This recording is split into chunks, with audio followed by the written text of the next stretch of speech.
Good morning! Look at this. Look at the count. Where's the point? There. 5555. I'm all fives today. It's Wednesday, October 1st, 2025. The beginning of October. It's time to put out your Halloween stuff if you're into that type of thing. But it's also National Pumpkin Spice Day. That's right. Everything is going to have pumpkin spice in some way or another. Here in the States, anyway. Your coffees and everything else, pies, and wherever they can shove some pumpkin and some spice, you're going to find it all over the place here in the States.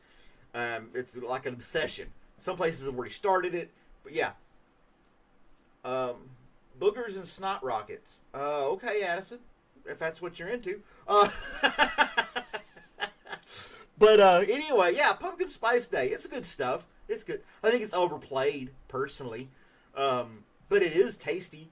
And it is cool that it's kind of seasonal type thing. Fall's here. Halloween's around the corner. So is Thanksgiving, not that far away. A lot of big holiday seasons coming around. So, yeah, you're going to get a bunch of pumpkin spice stuff all over the place. Random tuned in for just a split second. He can't join us the rest of the thing, but he says it's going to be 8 out of 10 today. 8 out of 10 day today. Bleh. But he says here he's got a long interstate drive tomorrow. Have fun with that, bro. We got Mel's in here. Hey, Mel, how you doing? Oh, a little tidbit. Yesterday was the final day for AOL to offer dial-up internet. In 2025, they finally cut it off. Yesterday was no more. That was the last day. Today, there's no more AOL dial-up internet. If you're still using dial-up internet, really? Really? I mean, come on. I went to a gas station that I needed to swipe my card. It wasn't a gas station. It was a little shop I went to. But anyway, they had the credit card machine, and it was using dial-up, like a fax machine type situation. I'm like, really? You got high-speed internet. Why are you... Oh, that's just the way it works. They didn't want to upgrade their device. They've had it since the stone age of technology. And, yeah, you could hear it doing this thing, and it was processing my credit. It worked. It was slow. But if it was AOL, it's not anymore. Bloop. Dial-up internet. Those are the good old days. You'll be on the internet, some kind of chat room, and or whatever else you're doing, and then somebody would pick up the phone and kill your connection to the internet, and you would freak out. Then you would have to get like a second phone line if you're fancy, so that you could have your internet on one phone line and be able to talk on the other phone line. Ooh, yeah. Landlines, huh? Cool stuff, right? It was cool back in the day. You pull up a website and it would just start showing up line by line on your screen, like me.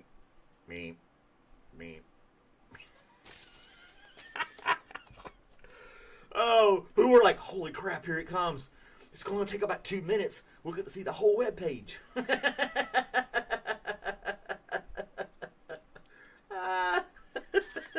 to be just so excited.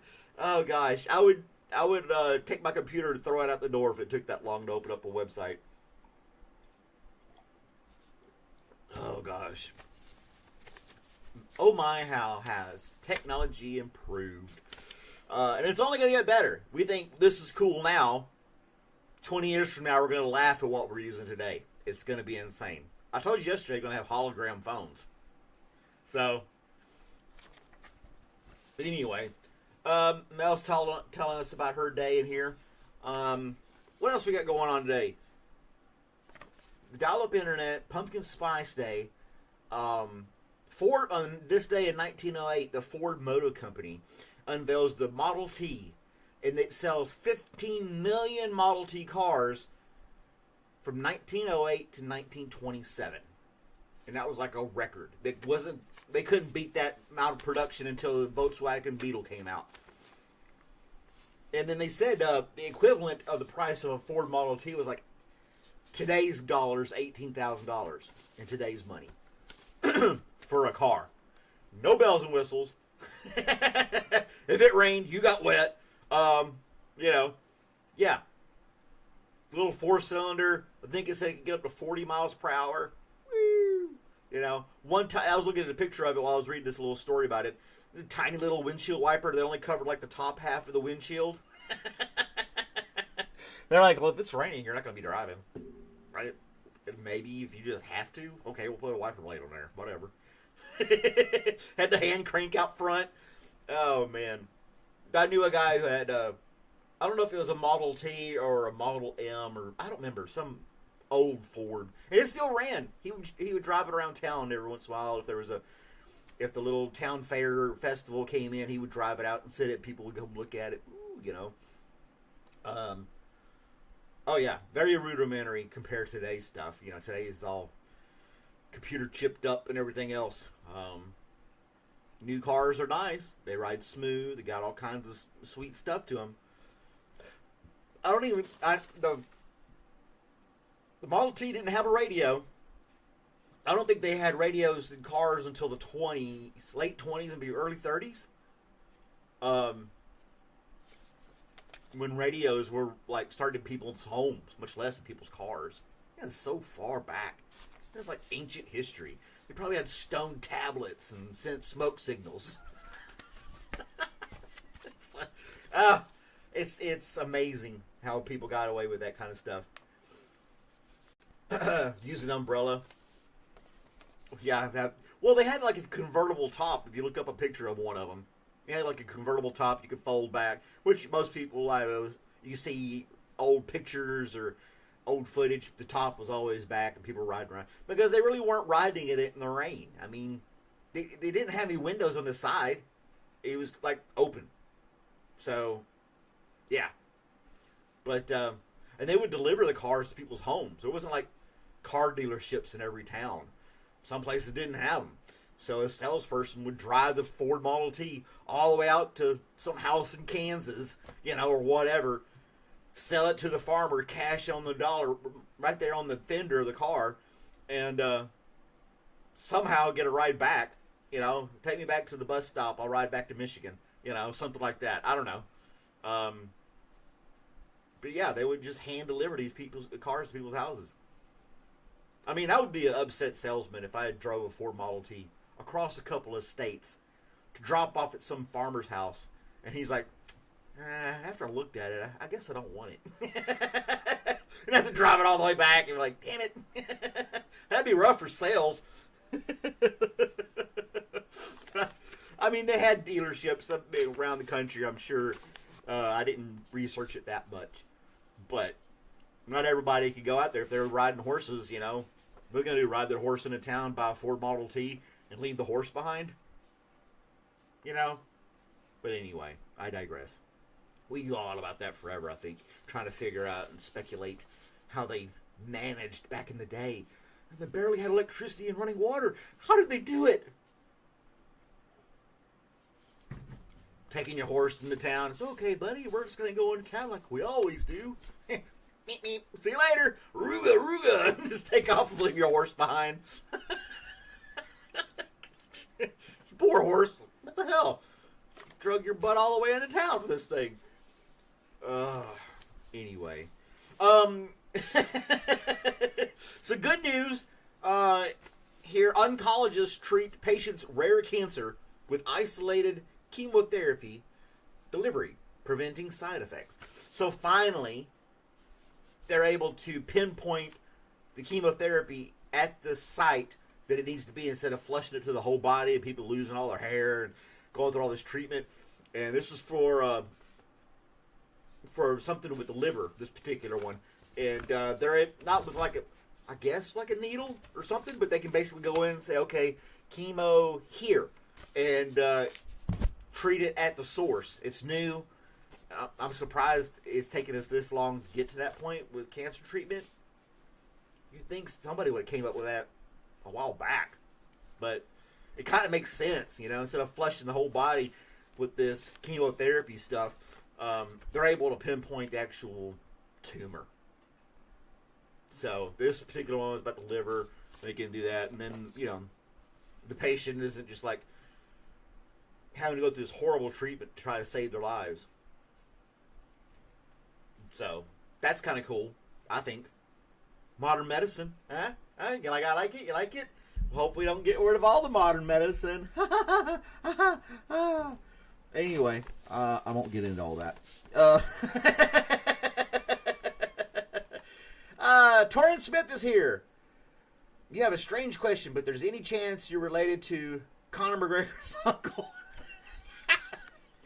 I laugh at that question because I get Conor McGregor stuff now and then. I used to get it a lot, but I guess those people have seen me enough times they don't ask it anymore. But no, I'm not related to Conor McGregor in any way, shape, form, or fashion. My family heritage goes back to Scotland. I think his is Ireland. Could have been cousins, maybe. I don't know. I doubt it. But no relation. I have none of his skill set either. But yeah, sorry to disappoint. I have I never looked up Conor McGregor's uncle. I looked up Conor McGregor. Yeah, I don't have the tattoos, nothing like that. Some people are just asking me if I was Conor McGregor altogether, and I don't see the correlation there. Maybe a brother or a distant cousin, if I was anything. But yeah, there you go. Liz is here. Good morning, Liz. Thanks for joining us. It's a National Pumpkin Spice Day. Go get you a pumpkin spice something. Pumpkin spice tea, pumpkin spice coffee. Was it like the Forrest Gump and the shrimp? You got pumpkin spice this and pumpkin spice that. I need to teach you AI. AI is simple, Mel. Super simple. What you need to do is get the Google Gemini app. Okay? And it'll have an option down there at the bottom to create something. You select text to video. And you type in the text what you want. I want a cat with a tuxedo tap dancing. And it'll take 2 or 3 minutes. You see this little wavy thing going on. And then poof, there you go. A cat tap dancing. So, I mean, you can give it a lot of details. I want an orange cat with a top hat and a monocle singing Hello, My Darling in front of a oak tree in the middle of New York City. And you can put all that stuff in there, and it will create an AI video. It's actually pretty darn easy. Now, the more specific you get, it can try to copy that. Is it 100% foolproof? Not really. There's some little trial and error learning the language of how to tell the computer to create what you think. What's in your mind, you know? And so I use it for my WTF News stuff. So basically, if I'm doing like a WTF News clip with AI, Google Gemini is what I use because it has a thing called VO, V-E-O. And yeah, if you want it to animate you, so there's an option in VO as well where you can upload a picture of yourself. And then say, I want, animate this person to sing the alphabet backwards. I don't know what you want your face to do or your body to do or something like that, but it'll animate it. It'll do it. It'll take it. Now, sometimes it looks real cheesy and choppy, and you may have to try 2 or 3 different things to get it to do what you envision. But it's really not that hard. It's really not that hard. It's called Gemini. Google Gemini. And it's just where you talk to it, and it'll talk back to you. But it has a little option at the bottom where you can hit a plus sign, I think it is, and you can create stuff. But the part that's in Gemini is called VO, V-E-O, and that's the AI generation version of the app. So yeah, if I do my WTF News, I'll say WTF News reporter, WTF on the microphone, standing in front of a stadium, saying this. That's basically all I do. And it'll pick whether it's a male or a female. They'll put them in a suit, and they'll say whatever I want them to say. For the most part. 99% of the time, they'll say whatever you want them to say. Might have been playing around with it. AI giving me another shot. Just play with it. Yeah. Well, that's my 15 minutes of fame, guys. Thanks for joining me. I hope you all have a wonderful Wednesday. It's October 1st. Sorry about your dial-up internet. And get you some pumpkin spice whatever. Have a great day, guys. I'll see you later. Compliment a stranger. You might make somebody smile like this.